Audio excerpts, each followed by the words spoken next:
Authority है তো আপনি দাঁড়িয়ে আছেন কেন এখানে তাহলে আপনারা দাঁড়িয়ে আছেন কেন খুলুন গেটটা খুলুন খুলুন গেটটা वो तो है नहीं यार अपनी गेट लगी रखें इमरजेंसी राइट अपनी कौन आईने गेट लगी रखें अपनी कौन आईने लगी रखें चलो क्या लो अपनी लगी रखें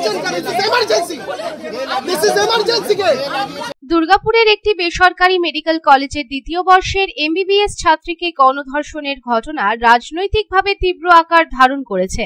হাসপাতালের ছাত্রীটির সাথে দেখা করতে যাওয়া বিজেপি নেত্রী লকেট চ্যাটার্জিকে হাসপাতাল কর্তৃপক্ষ প্রবেশ করতে বাধা দেয়। নির্যাতিতার সাথে দেখা করার অনুমতি না দেওয়ায় পুলিশের সাথে তীব্র বাকবিতণ্ডা শুরু হয়। এরপর পরই লকেট চ্যাটার্জি হাসপাতালের এমার্জেন্সি গেটে বিক্ষোভ করেন। শুক্রবার রাতে কলেজ ক্যাম্পাসের বাইরে এক বন্ধুর সাথে খাবার খেতে বেরোনোর সময় ওড়িশার বাসিন্দা ওই মেডিকেল ছাত্রীকে ধর্ষণের অভিযোগ ওঠে। দ্রুত পদক্ষেপ নিয়ে পুলিশ ৩ অভিযুক্তকে গ্রেপ্তার করেছে, অন্যদের খোঁজ চলছে। বিজেপি নেত্রী এই ঘটনার তীব্র নিন্দা করে।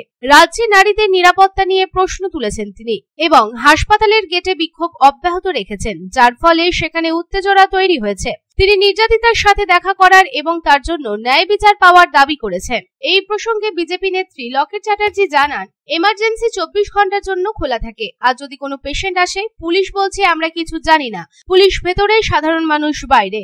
অপারেশন সিঁদুরে সোফিয়া কুরেশি, ভূমিকা সিং রাতের অন্ধকারে পাকিস্তানের সাথে লড়াই করে এসেছে। আরজি করের মতো জায়গায় যদি বিচার হতো তবে এমন ঘটনার পুনরাবৃত্তি হতো না। যদি পশ্চিমবঙ্গের অবস্থা হয়, মানুষ কি করবে? এটা এমার্জেন্সি 24 ঘন্টার জন্য খোলা থাকে। আজকে যদি কোনো পেশেন্ট আসে ভেতরে ঢুকতে যায়, যখন কেউ দেখাতে চাই, কি করে ঢুকবো? পুলিশ বলছে আমরা কিছু জানি না, অথচ পুলিশ বাইরে ভেতরে বসে আছে আর সাধারণ মানুষ বাইরে। পুলিশ ভেতরে, সাধারণ মানুষ বাইরে। বুঝতে পারছে কি অবস্থা? ওপরের নির্দেশে চলছে, কাউকে কোনো জায়গায় ঢুকতে দেওয়া হবে না, কেউ কোনো জায়গায় যেতে পারবেন না। তালিবানি শাসন চলছে।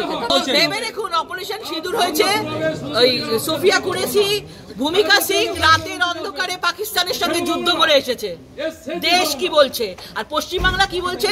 নাকি ফরেস্ট আছে, জন্তু জানোয়াররা নাকি খেয়ে নেবে মেয়েদের, সেই জন্য নাকি বাইরে থেকে বাইরে বেরোতে না করছেন। মানে ভেবে দেখুন, একজন মহিলা মুখ্যমন্ত্রী, তিনি মানে কি ধরনের কথা বলছেন। আজকে হসপিটাল, প্রাইভেট হসপিটালের কথা বলছেন।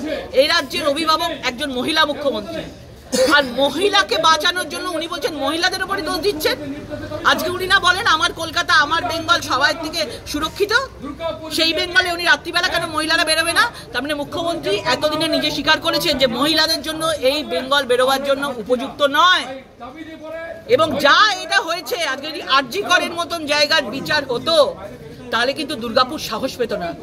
দুর্গাপুর থেকে সাধু নুজের রিপোর্ট, পাবলিক টাইমস। स्वास्थ्य की रक्षा और अधिक पौष्टि, एग्रो फ्रेश आटा की रोटी, खुशी परिवार हरदम ताजा टेस्ट, आटा की जगत में एग्रो फ्रेश बेस्ट। संपूर्ण मात्रा में कार्बोहाइड्रेट, प्रोटीन, विटामिन, मिनरल से भरपूर एग्रो फ्रेश आटा, मॉडर्न साइंटिफिक टेक्नोलॉजी से बना हेल्दी एग्रो फ्रेश आटा। रोटी, चपाती, पूरी, पराठा, एग्रो फ्रेश आटा। স্বাস্থ্য জল দেহে সঠিক পুষ্টি, এগ্রো ফ্রেশ আটা রুটি, এগ্রো ফ্রেশ আটা।